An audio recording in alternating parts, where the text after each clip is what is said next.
Miljenko, reci mi, Dom tehnike zapravo nikad nije pao. Ajde nam malo opiši kako je izgledalo vaše povlačenje sa Doma tehnike. Ne, Dom tehnike nije nikad pao. Doista nikada. Znači ono što sam rekao i u ovom videu što smo vidjeli i u svemu. Znači na Dom tehnike je svi mogući rodovi vojske osim podmornica su na Dom tehnike pucali. Od pješadije, zrakoplovstva i svega skupa. Brodovima, riječne ratne mornarice, gore od Borova sela, od Krivine, kako je onaj riječni otok Ada, tu su se po danu, tu su se sakrivali, iziđu van. I kad je već pred sam kraj, i kad je već dolazio sam kraj, nama je prijetila opasnost da ostanemo u totalnom okruženju, pošto je već Borovsko cestom su probili. Srednja škola, vrtić, internati, sve to već i od iznemoglosti i od svega padalo, znači nama je ostala opasnost da mi ostanemo u totalnom okruženju, da nas pečeku na Borovom kombinatu. Mi smo se povukli iz Doma tehnike, znači četnici nikada nisu ni od Borova sela ušli na Dom tehnike, oni su došli na Dom tehnike. Znači, to povlačenje je bilo negdje poslije 12.11. Sad ću vas lagati. A ovdje, znači onda ste prešli, jel tako, u krug tvornice Borovo i držali ste prvu koloniju, ali zanimljivo je da nam opišeš jednu akciju čišćenja Priljevačke ceste. Ima više akcija, znači da vam sad opišem prvu akciju koju penču naprijed, jednu akciju koja je meni ostala urezana u sjećanju, radilo se o Borovu naselju, ovaj dio u Srpjetsku cestu s desne strane te uličice. Kad smo čistili, tu sam i upoznao, tu sam imao jednu veliku čast i upoznati i Petra Janjića Tromblona, ostao mi je Tromblon u sjećanju i poslije toga smo ostali jako dobri, i Petar i ja. Kad smo pokojni, evo sad, nažalost, nas je nedavno napustio i on je bio planiran za snimanje, iznenada nas je napustio pokojni Oliver Brdar, Petar Janjić Tromblon i ja, ušli smo u jedno dvorište. Iz tog dvorišta je, i ono kako smo uletili unutra u to dvorište, čišćenje, i četnik neki, ajmo reći 10 godina je imao, ima pušku papovku, drži na ramenu i digao je veš lonac i gleda da li mu je veš lonac negdje probušen. Znači oni nisu imali cilj ni osvajanja, ni pravljena, nego samo cilj pljačke i paleži, a jedan od najtežih akcija koje smo imali, pa ne samo u cijelom Domovinskom ratu, nego u cijelom Domovinskom ratu, to je bila ta Priljevačka cesta i 12.11. kad je pao Lužac, kad smo bili pozvani sa svih punktova po 2, 3, 4 čovjeka da se ide. Sad postoji ona anegdota koja je bila na pokojni Zoran Šipoš, koji je nažalost preminio 2001. godine, rekao je kao ko hoće ići u London. Kakav London je ti normalni, London, da izvinete na izrazu, znači citiram one riječi, na kraju se ispostavilo da je London jedan ugostiteljski objekat koji ide prema Lusu, javili smo se nas trojica, krenuli smo predvečer, našli smo se sa dečkima kod Borovog komerca, tu smo se našli normalno pješke po one magli, po kiši, nije bila kiša nego ona dunavska rosulja koja pada po Vukovaru, po mraku. Trčali smo pješke preko onih ruševina Borovog kombinata i svega skupa, vidjeli smo i taj London naš gdje gori i sve, došli smo tamo i netko od zapovjednika koji je bio tamo, ne mogu imenovati ko je, doista ne znam, a nisam čovjeka mogu ni vidjeti u onome mraku i onome kako su bili pored ceste zalegnuti, idite lijevo, gdje smo god došli, uvijek smo išli lijevo, tako da smo nas trojica. A bio je potpuni mrak. Mrak bio. Tako da smo nas trojica i pokupili smo četvrtog, smo pokupili usput. Dokli i našli doista dečke koji su sjedili tamo, sjećam se ko dan danas i zatvoreni očiju bi to našao, bio je navoz za popravljanje vozila i sjeli smo zadihani. Za mene kao Slavonca iz starih Mikanovaca, mi u Mikanovac inače pričamo jednim drugim dijalektom govora, ja sam, hvala Bogu, šutio, ne od straha, baš i od straha, i od umora, i od svega. Ja sam šutio, ali govor Vukovaraca u ono vrijeme prije rata, meni se nije u ničem razlikovao od govora Srba. Sve je bilo lepo, sve je bilo belo, sve je bila paprika. I oni su pričali dosta glasno. I pokojni Oliver je se čak i s njima i uključio u neku dilemiku razgovora i sjedili smo, puška nam je bila u krilu, sjećam se poze, sjedili smo kada je od pravca Vukovara neki položaj, nečiji položaj, naši ili srpski, ne znam, ispaljena svjetleća raketa. Podigao sam pogled i vidjeli smo da se mi u stvari pomiješali sa 12 četnika.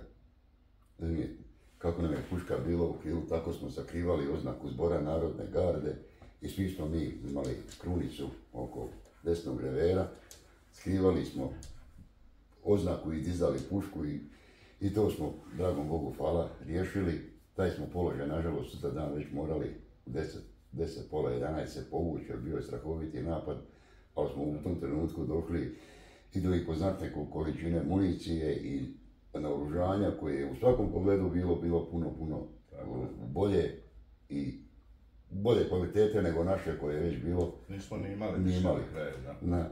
I ono što bi još htjelo naspomenuti od rujna mjeseca, ajmo reći kraj rujna, da sad ne pretjerujem, da ne idem prema nazad još, pa do pada Vukovara. Mi smo više oružja i municije zaplijenili i uzeli od agresorske vojske, od četnika, od JNA. Bilo je slučajeva, u nekih slučajeva kad smo ih znali i najuriti, da ti isti četnici, naš četnički odrad i Dušan Silni, Borovo selo, teritorijalna obrana Borova sela, pa čak i samo vojska da baca svoje oružje i municiju, da baca da bude što lakše u svom bježanju. Neke smo uzimali od poginulih, neke smo uzimali od ranjenih. To je improvizacija cijelo vrijeme. Ali to je bio... I tada je došao datum 16.11. ako se ne varam, i ti donosiš odluku. Odluka je bila prethodno, prije toga smo doživjeli tu na linijama, smo doživjeli jedan strahovito veliki šok. Imali smo položaj koji smo držali, to je bila neka prijemna baraka ili tako nešto. I tu smo doživjeli šok da je kolega koji je nažalost poginio, Ivica Grubi, on je tu poginio, on je došao do nas da jednog od nas zamijeni i da nam donese da jedemo. I u tom trenutku njegovog ulaska u taj objekat koji je već bio devastiran, udarila je i tenkovska granata. On je nažalost poginio, mi smo njegove majci morali tu vijest saopćiti. Došlo je 16.11. i neko je donio odluku, kako je donešena ta odluka, točno se sjećam se stvari. Donešena je odluka da se kreće na proboj, da se ide na proboj, da svi koji nisu Vukovarci, znači pogotovo mi koji smo došli sa strane, mi koji smo pobjegli iz JNA, da idemo na proboj. Ja nisam htio ići, ne iz neke hrabrosti da ostanem, nego nije bilo ni svejedno 18-godišnjaku krenuti u mraku, nepoznato, nisam poznavao ovaj dio domovine. To je za mene bila potpuna nepoznanica, no međutim nekako su me privolili u riječima kao idi, kad odeš tamo, vratit će se sa ljudima nazad, jer uvijek gajela se neka nada, do onog posljednjeg trenutka, gospodine Plavšiću, gajela se ona neka nada da ću u onim nekim američkim filmovima, da si ti pred padom, da si ti pred slomom.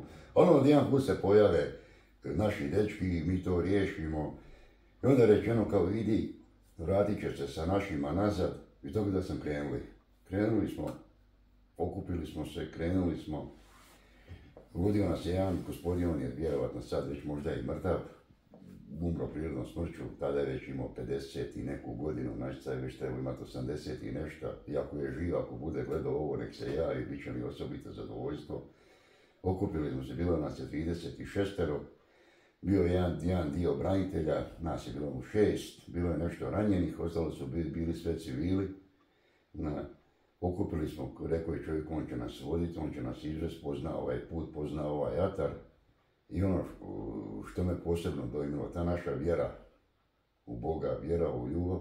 Svi smo mi, kako da objasnim, niko nije bio planirano, nego svi smo mahinalno klekli, svi smo se mahinalno prekrižili, svi smo počeli moliti, svi smo izmolili Očena, svi smo zamolili Zdravu Mariju.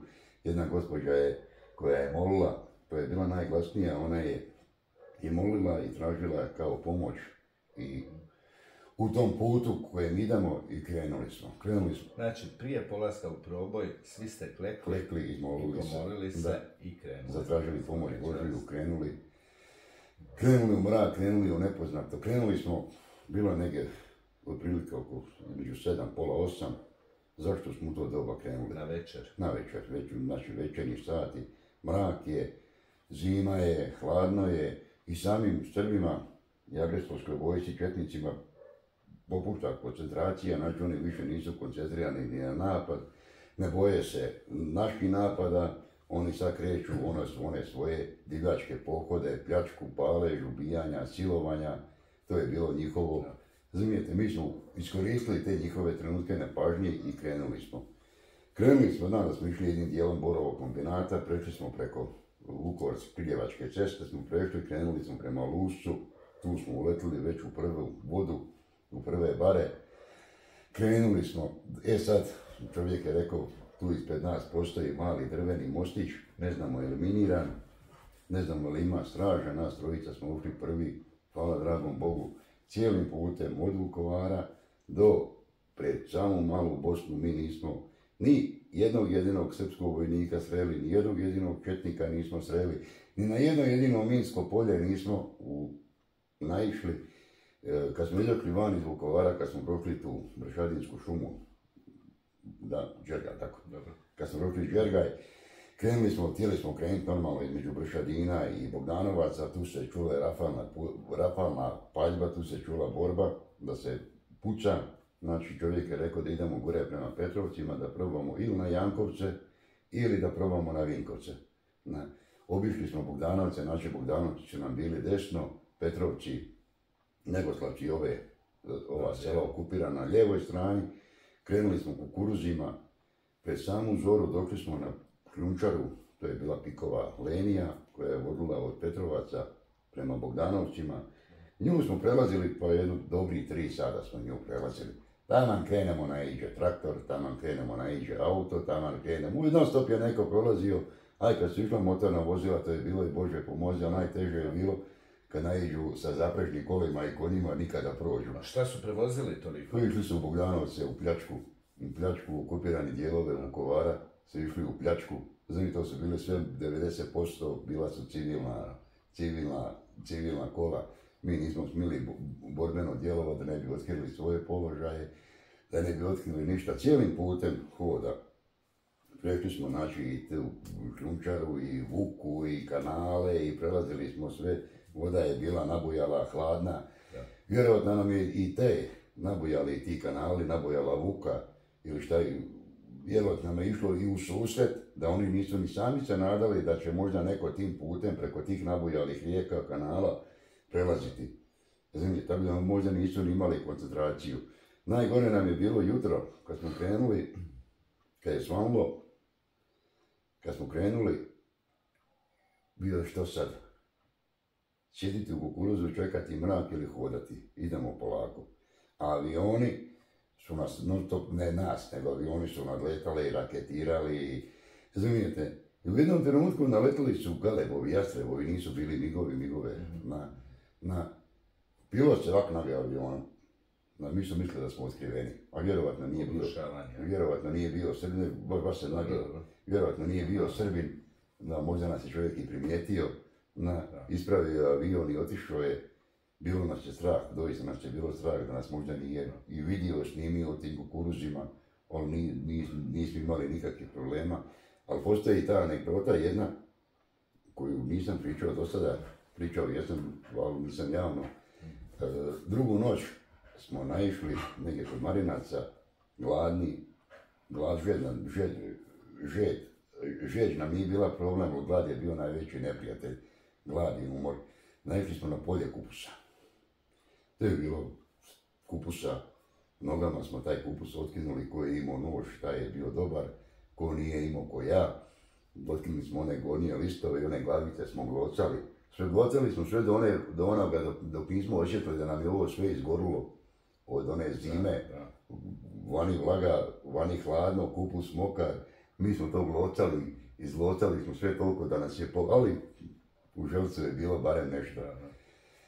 I drugu noć Došli smo, već prošli smo Jankovačku, Dubrova nam je lijevo, neka Šumarak nam je desno, probat ćemo na Hendrikovce, znači to je već predvečer, kućemo za Hendrikovce, nas trojica smo opet ošli naprijed, zato ni Brutonce nije moglo proći, to je bilo strašno tenkova od vojske.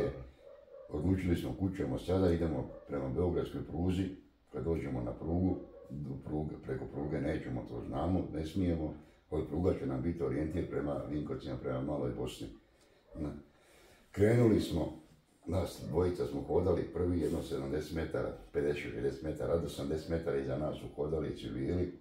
Kada smo iz mraka, nama s desne strane, držali smo oružje u ruci. To oružje vjerojatno nije bilo ni upotrebljivo, i smrznuto i zaleđeno, kad smo začuli stoj. U tom trenutku, vjerojatno... Ste znali gdje ste ili niste znali gdje ste? Ne, nismo znali.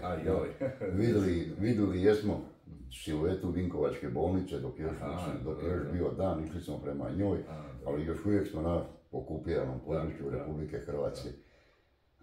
Stali smo ukopani i ona hladna krv u nama se zaledila kad su iz kukuruza izašli HOS-ovci. Izašao je prvi pukovnik Ivica Zuković, zapovjednik Vinkovačkog HOS-a. Rekao je, dečki, ne bojte se, mi smo HOS-ovci. Ona ledena krv je u nama u sekundi proključala. Rekli smo mu, ne znam ko je rekao, iza nas su žene i djeca, nije jedno 15-ak HOS-ovaca izašlo van. Ti su ljudi, ti su HOS-ovci, oni su vjerojatno u sekundi, u minuti, u stotinki sekunde ostali samo u majicama. Oni su sve sa sebe poskidali, onu su djecu zagrnuli u te jakne, žene su zagrnuli i krenuli smo prema Maloj Bosni. Što smo više išli, Mala Bosna nam je bila sve dalje i dalje. Nikada, sad smo već, ajmo reći, sigurni, sa našima smo, naši ljudi su tu, naši HOS-ovci su tu, ali nikada doći do Male Bosne, ono iščekivanje.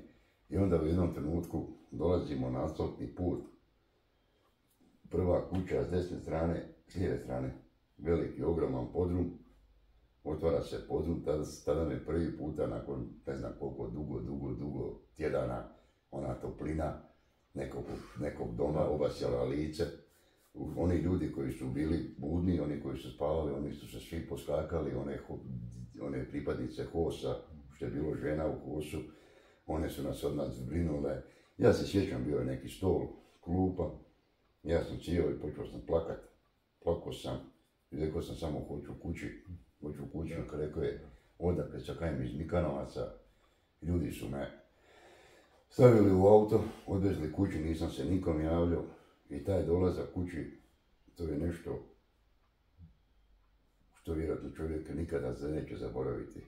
Došao sam u kući, kapija je bila otvorena, vrata na hodniku su bila zaključena, obišao sam oko kuće, preko kuhinja,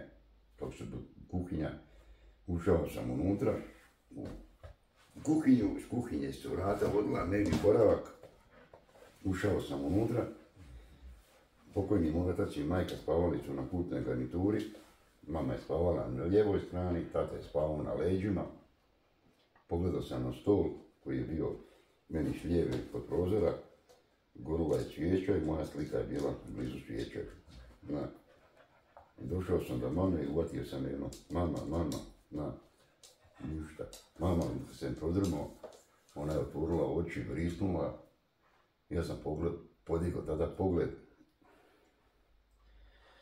Pokojni otac, onda sam ga prvi puta vidio svog pokojnog oca, kako sjedi i plače. Ubrzo su došle i pošto su bile i tetke i sestra iz Osijeka, oni su svi ubrzo digli. No ja sam se smio, šta vam je tu sam, živ sam, u čem problem. Nisam vjerojatno bio svjestan do onog trenutka dok nisam ušao u kupatilo. Kad sam se počeo tuširat, kad sam skinio sve ono sa sebe i kad sam se počeo tuširat, kad sam vidio onu vodu koja curi iz mene, to je bilo više bilo blato nego voda. Razumijete?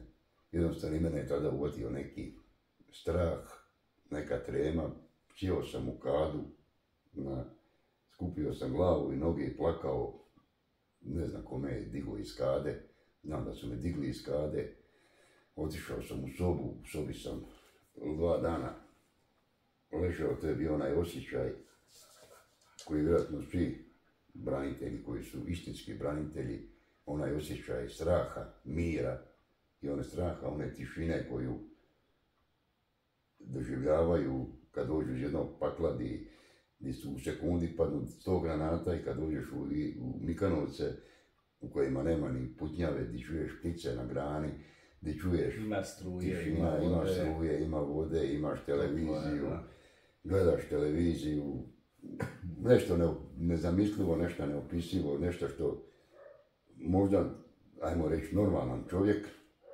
danas u današnje vrijeme to ne može ni shvatiti. Hvala dragom Bogu da nikada to i ne dožive što je naša generacija, što smo mi doživjeli. To je bilo nešto neopisivo. Svaka čast. Ne. Ali ti se nisi dugo odmarao. Ne. Nakon kratkog odmora ti nastavljaš. Da. Nastavljaš se boriti. Nakon 2 dana već su došli po mene. Razumijete, čuli su da smo došli. Vratio sam se nazad u postrojbu, nisam dugo ostao u toj postrojbi. Ubrzo je bila formirana 124. Vukovarska brigada, odnosno 204. ali i 124. Vukovarska brigada. Prešao sam u 124. Vukovarsku brigadu, gdje sam vršio dužnost zapovjednika izvidničkog voda kod Armanaca Ivice i kod Anđelića. Tu su zajedno prolazili isto neke terene od Kupresa, Rame, sve do Bosanske Posavine, gdje sam na današnji dan 10. rujna 1992. godine u Bosanskoj Posavini i drugi put teško ranjen u Bosanskoj Posavini. Nakon oporavka i završenog liječenja vraćam se nazad u postrojbu u 5. gardijsku brigadu, jednostavno nisam htio iz nekih drugih razloga, nisam htio u 5. gardijsku brigadu. Zajedno sa prijateljem jednim odlazim u 8. lakurišnu brigadu vojne policije. Bili smo u Puli, kasnije prebačeni u Ploče. I tu su nas nakon nekog vremena prebacili kompletnu brigadu. Razumijete, sve one koji su ispunjavali kriterije, razumijete, u prvi hrvatski gardijski zdrug. Ja sam bio u Rakitiju, na 3. patobranska bojna, kasnije sam bio u Izviđačima, prvog hrvatskog gardijskog zdruga. Sa zdrugom sam obišao sve terene koje su bile pred nama, znači od sporazuma armije BiH i Hrvatske vojske u oslobađanju okupiranih područja Bosne, znači Kupres, Livno, Glamoč, Grahovo, sve do Banja Luke, do magistralnih akcija Bljeska i Oluje. Umirovljen sam 1996. godine sa činom satnika, sam otišao u mirovinu, dan danas sam u mirovini, otac, djed, saniram posljedice Oluje, mislim ne one vojne redarstvene, nego ove, nažalost, Oluje koja nas je zadesila u srpnju mjesecu. Saniramo nastalu štetu i živimo dalje i to. Puno ti hvala. Htio bih samo nešto reći, ako može da ne izrežeš. Može, da. Zašto ovo danas pričam, 32 godine nakon rata, nakon Vukovara? Ja nisam željan ni medijski eksponata, niti da se... Ali jednostavno želim jednu stvar, da se čuje za Dom tehnike. Ne da se čuje za Milenka, niti za Josipa, niti za Antuna Jegera, za nas žive. Mi želim da se čuje za one koji nažalost više nema. Za one koji su poginuli na Domu tehnike. Želim da se čuje za one nestale, razumijete, za Adama Podrogovića, Pikasa, našeg Pikasa, za njega nažalost nitko ne zna ni tko je taj čovjek bio, ni šta je taj čovjek, razumijete, on je izveden iz autobusa u Borovu selu, nakon pada Borova naselja, ni dan danas se ne zna di je. Antun Puno Žanjić, ne znam to znate, on je izveden na Trpinjskoj cesti. Posljednje njegove riječi su bile da ću u tvoje ruke poginiti, prijatelju. Znači on je svog ubojicu nazivao prijateljem. Ovaj nije imao milosti prema njemu. Razumijete, za sve one poginule, umrle i nestale naše branitelje, za Zorana i Jasnu Šipoš. Zoran i Jasna Šipoš nisu bili samo naši zapovjednici. Shvatite, oni su nama 18-godišnjacima, 19-godišnjacima i toj generaciji oni su bili naš otac i naša majka. Razumijete, ja sam i barem tako doživljavao i dan danas kad odem u Vukovar na groblje, Jasna je umrla 98. Zoran 2001. Razumijete, evo Oliver Brdar nas je, nažalost, nedavno napustio. Razumijete, želim da se čuje za njih, da se oni, od tih prešućenih heroji Domovinskog rata, da se o njima, njihov rat nije završio padom Vukovara, kao i Zoranov izlaskom iz logora. On je nastavio izlaskom iz logora kao i Oliver, kao i svi branitelji, nastavili su svoju domovinu braniti do konačnog oslobođenja. Danas o njima ne zna se ništa, žive samo u našim srcima, u našim mislima, u našim molitvama. Razumijete, to je ono što me boli više nego svih mojih 14 rana koje imam na sebi. Da. Evo, ovo je jedan od načina gdje se mi, vukovarski branitelji, zajedno borimo protiv zaborava. Zaborava onoga što se događalo u bitki za Vukovar, naših položaja, naših zapovjednika, naših poginulih, ubijenih i nestalih. Da. Poštovani gledatelji, još jednom vam se zahvaljujem što ste slušali ovu zaista zanimljivu priču o našem branitelju Milenku Biliću. Nastavite nas pratiti i dalje, bit će još puno zanimljivih priča i razgovora. Puno vam hvala i dragi Bog vas blagoslovio. Hvala lijepo i pozdrav od srca svim hrvatskim braniteljama gdje god bili. Hvala vam. Vukovarski ratnik Milenko Bilić napisao je knjigu Dom tehnike, Borovo naselje 1991. Ako želite kupiti ovu vrijednu knjigu, javite se osobno Milenku Biliću porukom na njegov Facebook profil. Razgovor je vodio i snimao vukovarski ratnik Damir Plavšić, koji je i autor serijala Oči u oči sa herojima Vukovara, Istina o obrani grada. Zbog širenja istine o obrani grada Vukovara dozvoljeno je dijeljenje ovoga filma.